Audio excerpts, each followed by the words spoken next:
Hello, you wonderful people, and welcome to another episode of Super-Fanta-Fi. This being a show where I talk about TV shows of the supernatural, fantasy, and/or science fictional genre. For today's episode, I'm going to talk about the latest episode of Teen Wolf, as well as the latest episode of Aftermath. Like always, if I'm talking about something that you don't really care about listening to, either because you missed the episode or you just don't watch that particular show, you can always look in the description down below and see the time slots of all the respective shows I'm talking about in this particular episode. So for instance, if you don't care about Teen Wolf, you can always look in the description down below and skip to where I start talking about what happened in this week's episode of Aftermath. But first of all, we're going to talk about this week's episode of Teen Wolf. They kind of talk about it a little bit more in this episode about how like certain things stay behind even when someone disappears. I honestly didn't catch Lydia's explanation of it really that well. Essentially, it's like a certain mass, like when they make someone disappear, like that, a certain, I guess, conglomerate of mass. I know I'm like talking out of my ass here, but it's like, I guess, like when a big enough power of mass is together, like not everything vanishes. There's just certain things that are just tied so heavily to like they can't be destroyed because they're, I don't know. I'm just stop there. I'm not going to pretend like I understand. There are things called relics. In particular, that case of the dude that disappeared in the library. It was his library card. And they're trying to say, like, hey, maybe we can find some kind of relic to prove that Stiles exists. Because currently at this point in time, the only thing they have is their mind. It's like they believe that Stiles exists. It gets to the point Lydia kind of starts doubting herself at points in the episode because her mom starts bringing it up because they went over to Sheriff Stilinski's house, and Lydia once again went back to that wallpaper, which I was like, okay, the ghost lady pointed it out, and then there's a ghost dude that popped up. It's like, it's right in front of you, and she starts peeling it, and then all of a sudden Claudia pops up. It's like, oh, what are you doing? Oh, no, get out, get out, and everything. So it's like, okay, definitely, yeah. I had that feeling before too. I was like, the fact is she was right there in front of that place, because it's like, because that's a question though. Like when you look at someone else's house, you look at Adam's house, for example, the little boy from the first episode, when he was still around, every other room was still there. It's just his room was the only one that has stuff in it. But in this case, it's like Stiles' room is put away, like it's covered by a wallpaper, like on purpose. The fact is, the ghostwriters don't do that. So I'm like, definitely his mom has something to do with it, which apparently that definitely is his mom, apparently, which is weird. Like I say, I don't know, because it's been like forever since I've seen his mom. So it's like, I don't I mean, you never actually saw her because by the time the show started, she died, because she died a long time ago. Because it's an interesting thing, because, you know, Lydia starts looking into Claudia just to see, like, if she actually had any children or not. But they end up looking into her and finding out about the disease that actually, a form of dementia that is what ended up killing her. Because that was kind of a whole thing during season 3, because Stiles was kind of worried that maybe he had that too. But it ended up being the whole Nagitsune thing. But nevertheless, it's like, and even Melissa herself is like, oh man, it's a miracle that she's still alive of all that. And it's like, begs the question even more. So now that I'm certain in my mind that that is Stiles' mom, it's like, how the hell is she alive in all of this? Like, she has to be some kind of ploy to keep them from remembering, but for what purpose? Is it the ghostwriters, or is it someone else impersonating her? It's like, because the fact is, it's not just connected to Stilinski, like everything and everyone. It's like, oh, we've known Claudia since blah, blah, blah, blah. But like, the fact is, she didn't exist. She was already, I mean, she did exist, but she was gone. And so it's like, what does this all mean? Why is it that, like, when Stiles doesn't exist, she exists? It's not like they reverse time. Like, getting rid of Stiles ended up saving her. It's like, the fact is, she was already sick, but somehow she's still alive in this time. It's like almost as if everyone changed. Everyone's lives have been changed in that regard, and it's only Stiles' life has changed. No one else's life has been touched. Is it just because Stiles disappeared? Like, it's just so many questions about it, and especially the way she was grabbing on Lydia. She's hiding something. She should have brought it up to Sheriff Stilinski, but she can't, because it's like, well, doesn't know whether to really.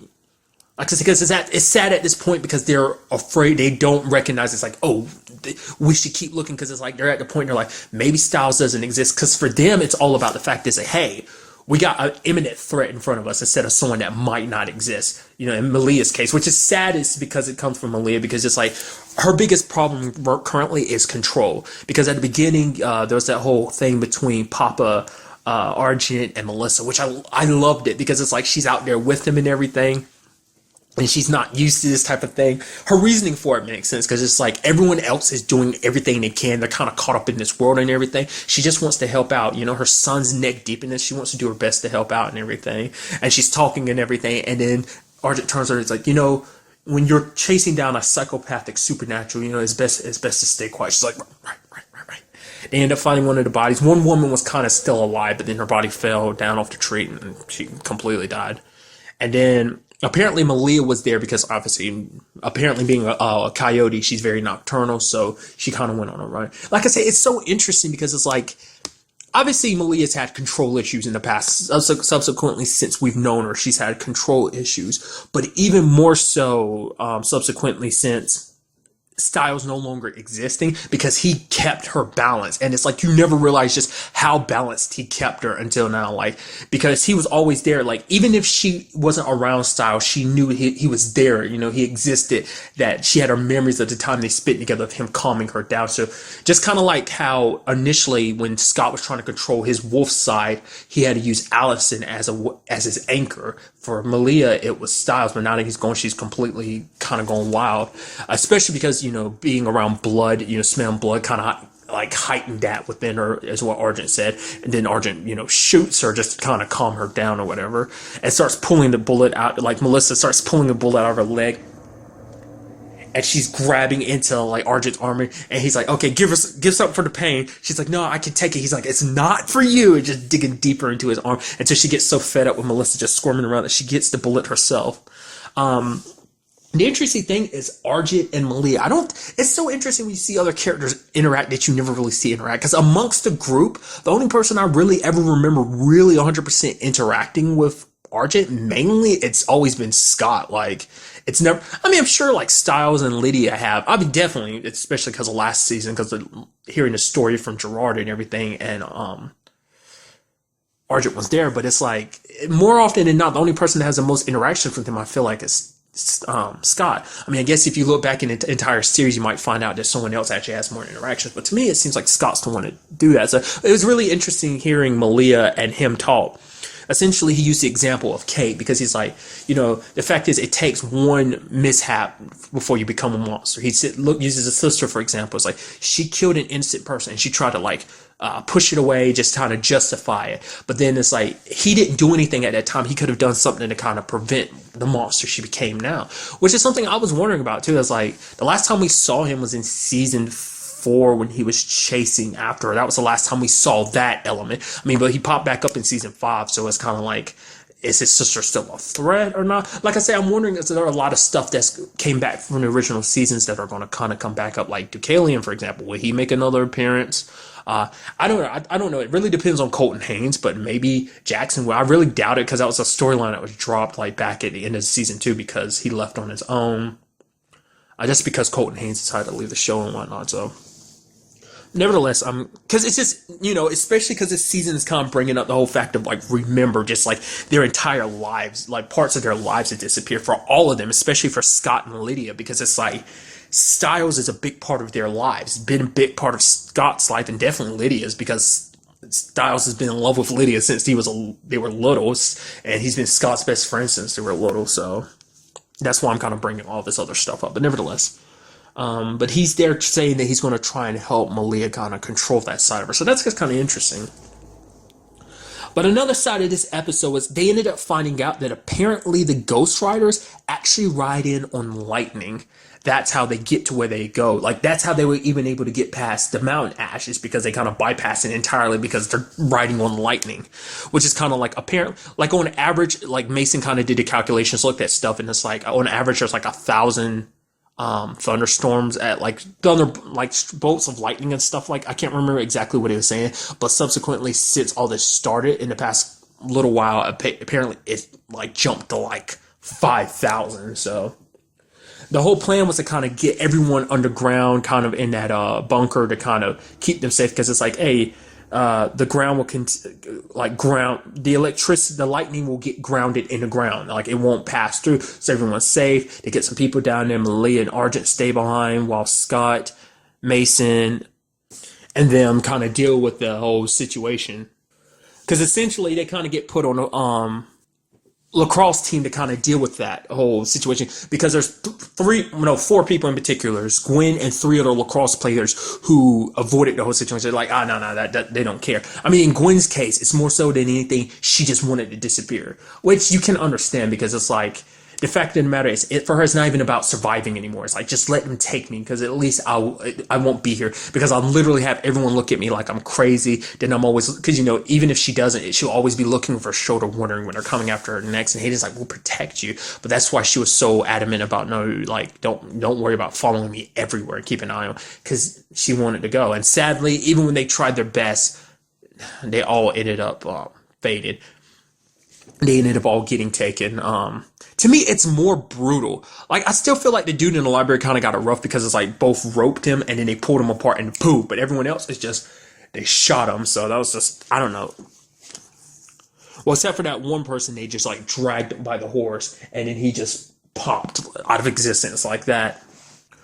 Mason did think he had it figured out with Parrish, because it's like, okay, so maybe Parrish is the key, because it seems like they might have been afraid of it. The moment he popped up, they disappeared. But then, like, they get Parrish there, and Parrish is about to use his gun, but Mason's like, no, not that you, the other you. And he kind of hellhounds up.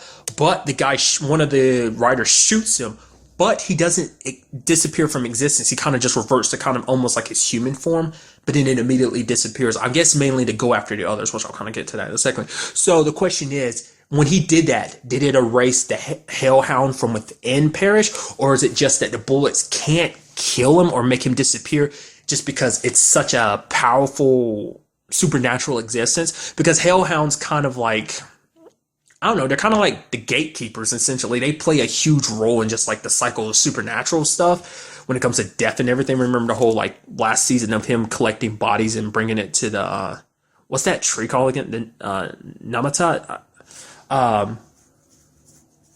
So it's like, maybe because he's such a big time supernatural, it can't affect him.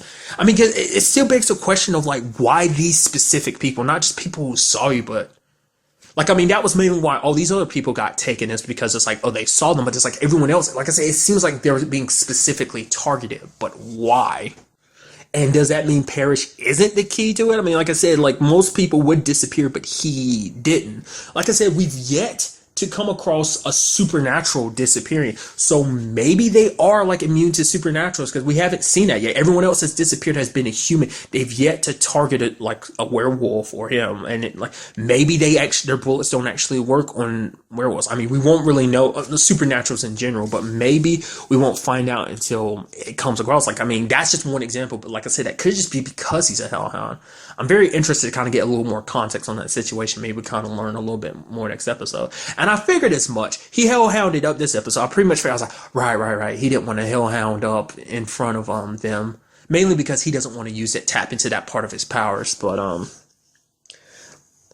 it's interesting in this episode, you see Hayden kind of werewolf up a little bit. The last time we've seen her do that was like at the end of last season when she became a werewolf. That was like the last time we saw her with the glowing eyes and everything. So it's kind of cool seeing her with the claws and the teeth and glowing eyes, because it's like her first time really ever seeing her werewolf up like that. Not even fully werewolfing up like everyone else, but the whole situation has Liam a little beat down by it, because for Liam it's a case of like, because he originally was like, hey, we got to take down one of the Ghost Rider, but it's like, no matter what they did, none of them can slow them down.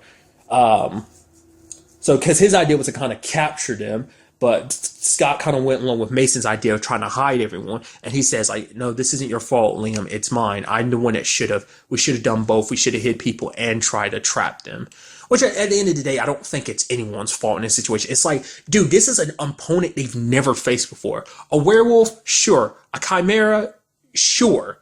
Like, Nugitsune, sure. The Dread Doctor, sure. Those are something physical that you can fight. But how do you fight something that can not only kill you, but rather erase you from existence? Something that doesn't seem like it has a weakness per se. So it's hard to, say, what's the right move to make in this situation. I don't know whether Liam really blames Scott or not. I think more so than anything, he just feels powerless. And for him, you even see it kind of at the end of the episode, which is kind of interesting, because he gets that whole speech from Coach, which Coach, being the way he is, always not knowing the exact idea of what's really going on. But I love the whole, Fact is, he's like, look at Liam. The fact is, he was the only one that was on the field when everyone else was kind of running away. He's like, you came back in. He was still the only one that was in the field. That game was terrible. This is your captain. And it's like, you see this anger that's underneath his skin? You know what that means? It's because he believes he can win. And the fact of the matter is, next time he will find a way to do it. And it's like, you almost see like Liam almost getting inspired by it. So he's kind of taking captain position, mainly because Nathan doesn't exist, which I'll get to that like in a second. But at the end, you see him, he's like, you know what we're going to do? We're going to capture one of these Ghost Riders. And he's like, I'm about to go do it by myself. But Mason, Hayden, and Corey were just like, they're like, no, you're not doing this by yourself. We got your back. You're going to go capture one of them? We with you. And it's like, dude, you see him walking away. It's just like, dude, that's like his little pack. It's like showing us like, yo, this season more so than anything, rather than just closing Scott and them's chapter, it's also about opening the new chapter for the next generation, those four. Because it's like,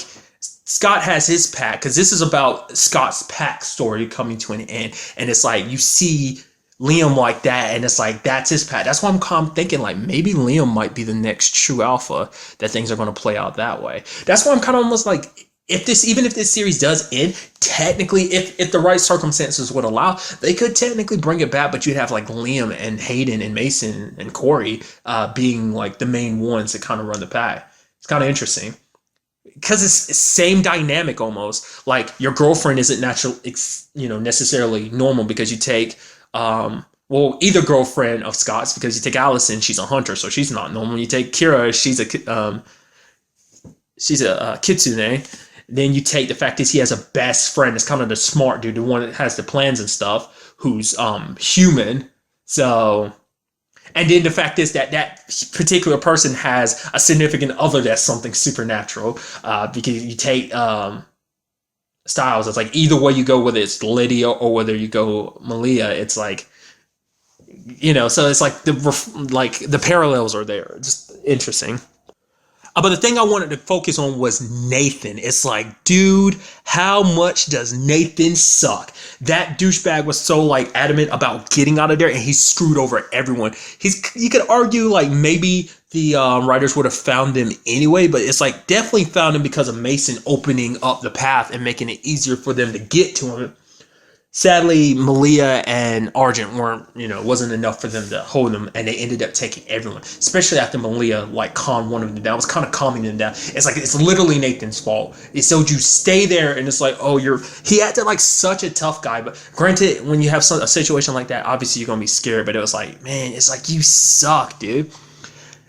You would have thought Malia would have sounded a little more compassionate, because apparently there's a little bit of a thing between them. But I guess for her, it was just, I'm just fooling around. It was never anything serious. So, I mean, I don't know. Like, cause she never acted compassionate towards it. It's like their history, like other than that time they hooked up, like at the beginning of the season, it's like, no, subsequently since Stiles wasn't around, that was like episode 2. So subsequently since episode 2, I say that like I was such a point away. That was only like 2 weeks ago.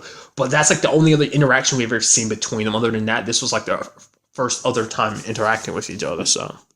And there was that whole thing at the lacrosse game where like people were going a little nuts, because there were people in the crowds too that were kind of being targeted by the writers as well. So were some people getting riled up and crazy like that because they were being targeted and it was some kind of thing? Or does the hunt kind of affect regular people in a different way or something? Because there were some people who were on the field that were playing lacrosse were getting a little aggro and whatnot. So I don't know. Hopefully get some more answers to this. And then finally, the last bit, I guess the real relic out of anything. And it kind of makes the most sense when you look in retrospect, because it was kind of one of the things that were like, when they were kind of playing like, this is the final season of Teen Wolf. It was one of the biggest things that pops up. Plus, it's been such a big and consistent thing about Stiles. It's his Jeep.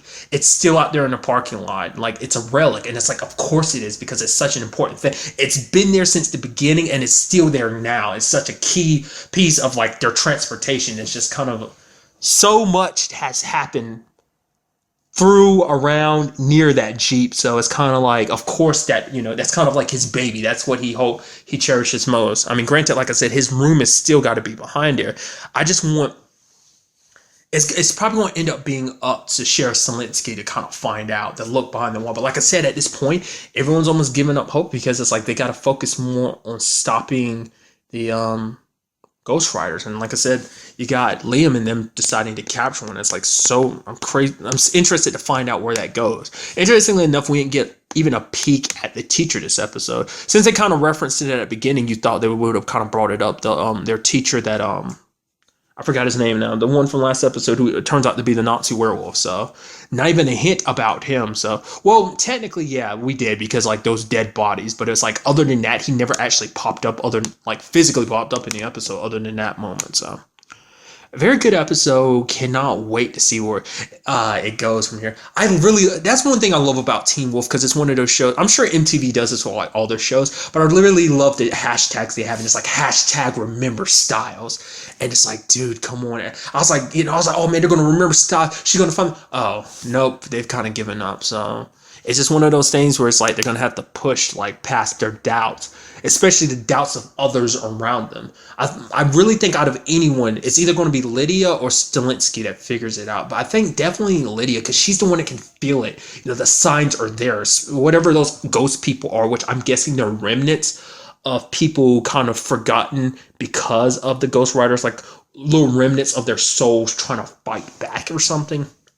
I don't know. Like I said, for this happens now. That's the question, because what's usually brings them about is war and calamity. But why is it now out of anything? Do you think they're drawn here because of everything that's happened in Beacon Hills subsequently since Scott became a werewolf? I mean, because Beacon Hills seemed like it was just a normal place, but the way they make it seem like, hence the name Beacon Hills, that it was always a beacon for the supernatural. Just things became escalated even more because of Scott being a supernatural. Becoming a werewolf unlocked even more. The world was already like that, but Beacon Hills seemed normal enough on the surface. But who's to say what was already lying underneath that we never realized was there the entire time? So, but I guess, like I said, we just kind of have to wait till the next episode. So, and now moving on to this week's episode of Aftermath, a crazy episode where we had the name is the Copelands are still dealing with the whole Josh being infected thing. So you have Karen and Matt going off to go like, hey, look for some Tetra. And you have Brianna being like, I can't wait anymore. I feel like I'm wasting my time here. I'm being useless. And she goes off her own, which I'm like, that is stupid.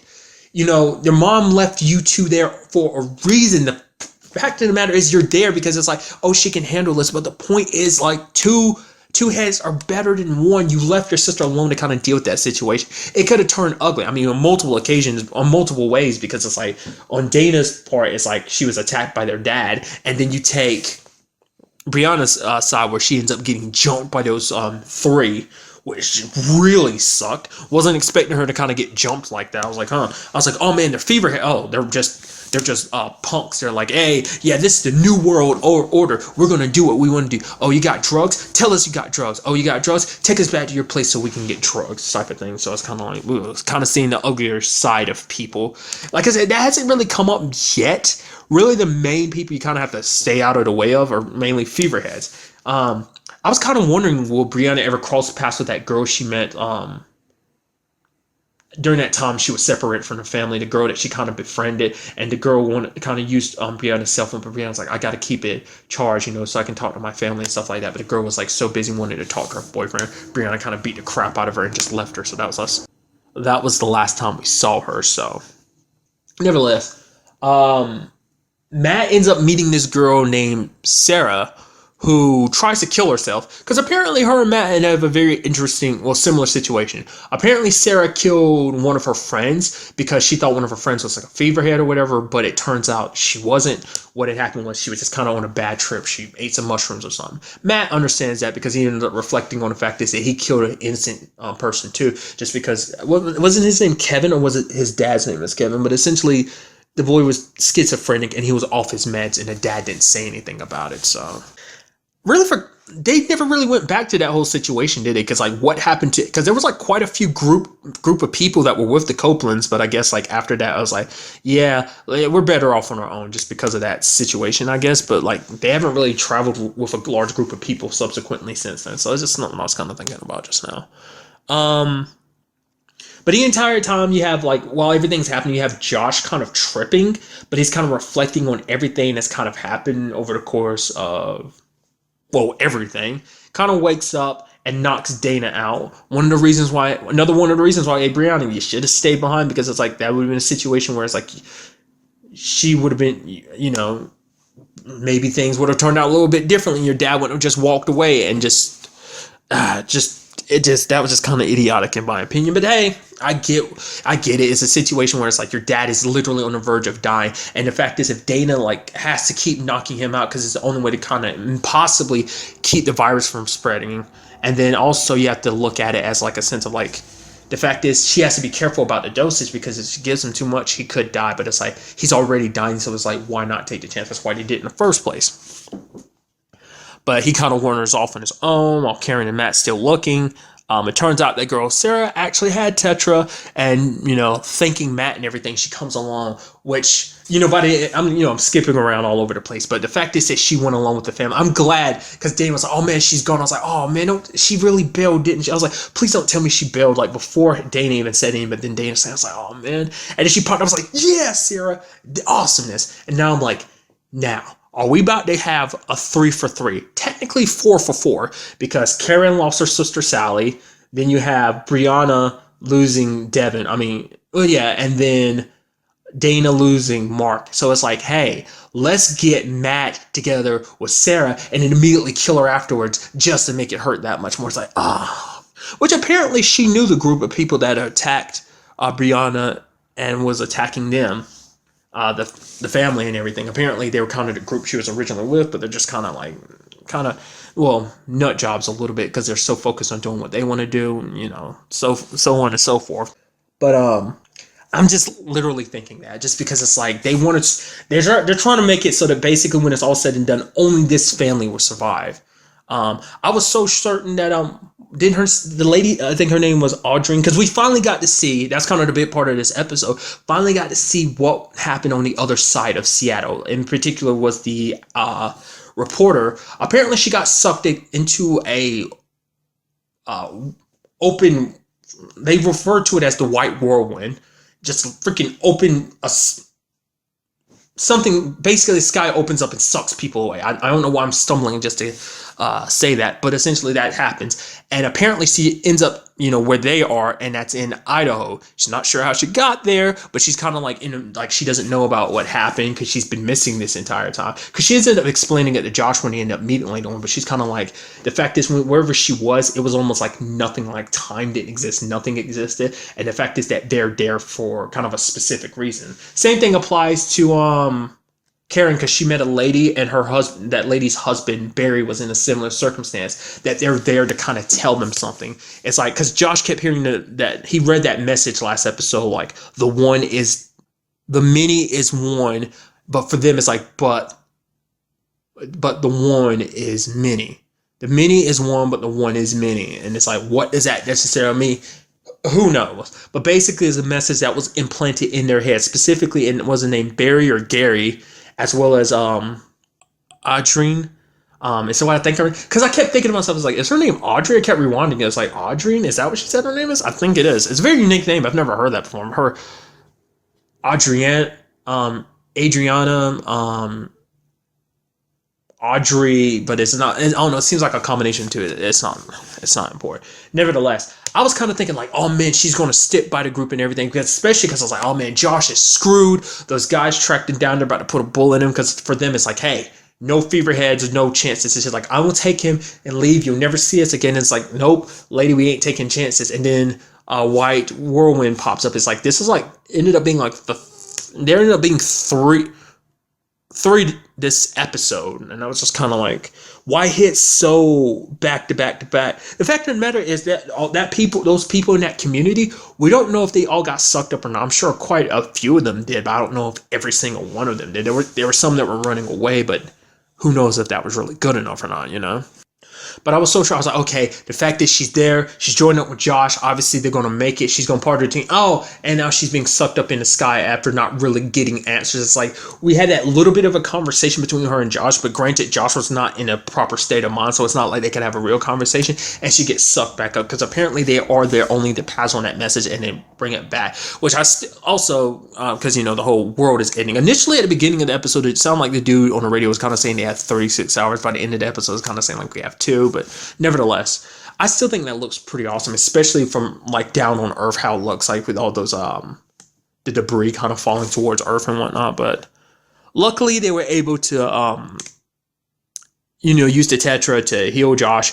Granted, I don't think Tetra lasts for a long period of time because that was the whole thing with that dude. Because he didn't have a constant supply of it, he ended up getting sick. The dude that ended up getting possessed and it turned into a feverhead and got possessed. It ended up killing Sally. So Josh will probably need more soon enough. But for now, it seems like he's back in his right state of mind, possibly.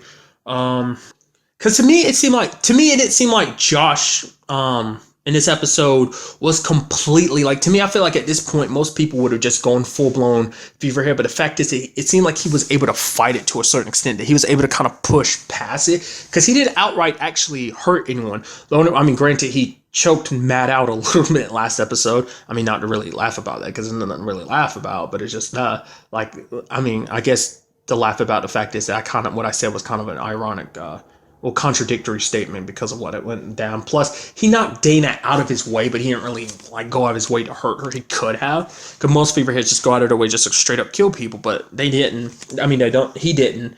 So, kind of bringing it up again, kind of got brought up this episode. His father being like, "Hey, you're an adept." Still don't know exactly what that means, but maybe this whole because I think the whole question was why is it the fact is that we haven't, we're the only ones that survived this. Everyone else kind of dies around us, but we're still going. It's none of you have been possessed yet. I mean, granted, Josh got turned into a feverhead, but I mean, that's the furthest that's happened so far, and that's something that's treatable. Whole being possessed thing, there's no way to get that out of you unless you kill the person, kill the body, then the skinwalker leaves, so... But maybe there was some kind of significance to the point is that it is kind of like all that stuff that Josh was remembering. Maybe there's a purpose to that. I don't know. Maybe it's just kind of him being in a very delusional state. I am not sure. But currently it seems like their goal is to track down that guy that's on the radio because it's hey, he has answers to all of this. He says the line, the one is the many, but the many is one, but the one is many. And so it's hey, let's track him down because he's the only one. He's obviously got answers about all this. He's the one that kind of predicts things. So he's the one that says they've got maybe 2 days left. Another interesting thing too was the whole Karen situation of the fact is that Dana kind of talked Karen out of not killing those people. The ones in particular that were working, that were those ruffians, those hoodlums that tried to attack the family and everything. It's she was oh, you're trying to kill my kids. You trying to kill my kids. But Dana's Mom, don't do it again. Don't let it happen again. It's I mean, it's they're no longer a threat. It's I don't know. I think Dana's a little too pacifist about this whole situation. I mean, granted, I guess it's I don't know. I feel her dad didn't never get that much. I mean, granted, at first, Dana had a problem when she found out about what her mom did, but afterwards it was the next episode, her and her mom were kind of okay. I guess mainly because of Martin, kind of easing her mind and stuff like that about things like that. But it's I don't know, it's she complained to Josh initially, but then completely let that go. So it's what's different between I guess for her, she believed Josh it was kind of out of self-defense that they would have come after them anyway. So, but maybe she ended up forgiving her mom and kind of giving her a little leeway, but not, I mean, I don't know. It's the fact is, it's one of those situations from, leave an enemy alive, they come back to bite you over in the ass tomorrow. That's more, but that's a very malicious way of thinking and way of looking at things. It's just always seeing enemies instead of just maintaining some of your humanity. Because that was kind of something that was always weighing Karen down, was the fact is that she did that because she regretted it, especially during that whole being trapped in a volcano thing. That was just something she kind of had to relive because it was something she couldn't take back. She knew why she did. She knew she didn't have to do it because the fact of the matter is she could have done a lot. She could have hurt them, sure, but it didn't have to go the way she did. But, Dana was able to talk her out of it this time. I'm sure listening to Dana plus, that experience in itself kind of told her, no, I'm not going to go down that path again. I'm going to do the right thing this time, and I'm just going to let them go. So the fact is they're leaving, so I don't think that's going to be a problem anymore. So... I don't know, it was just kind of interesting. Like I said, I feel like Dana kind of gives her a little too much crap about it. At least at that time, she gave her too much crap. Then again, it's your mom going all Rambo like that on somebody, like innocent, not necessarily innocent, but someone that's defenseless, that you have them out matching out gun, yet you just open fire on them like that. Well, because it was this episode going all police on Bonnie and Clyde on them type of thing. I know that's a reference to Timeless that I just completely screwed up because I'm worn out at this point in times. I'm sorry, I'm not making any damn sense. Nevertheless, just altogether a very interesting episode. I'm interested to see how everything else plays out. But really, that's all I want to talk about in this episode. Till the next time we meet, be happy, be safe, live life to the fullest, and enjoy it. Good day and goodbye.